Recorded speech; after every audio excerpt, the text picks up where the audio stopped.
बिस्मिल्लाहिर्रहमानिर्रहीम। अस्सलाम वालेकुम वीवर्स, कैसे हैं आप सब? होपफुली आप सब खैरियत से होंगे।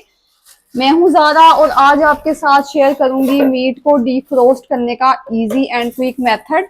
तो ये जो मेथड है ना, इसके साथ आप फिश, चिकन, बीफ या मटन किसी भी किस्म के मीट को जो है ना इजीली डीफ्रोस्ट कर सकते हैं।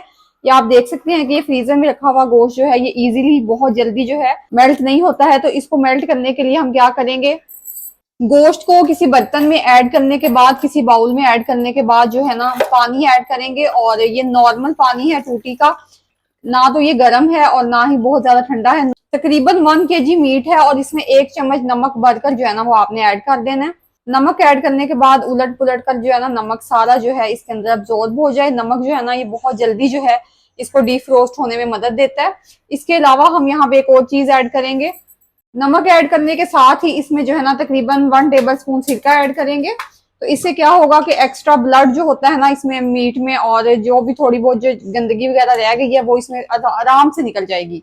नमक और सिरके के पानी में डिप किए हुए हार्डली इसको जो है 4 से 5 मिनट हुए हैं और गोश्त जो है वो देख सकते हैं कि आराम से निकलना स्टार्ट हो गया है।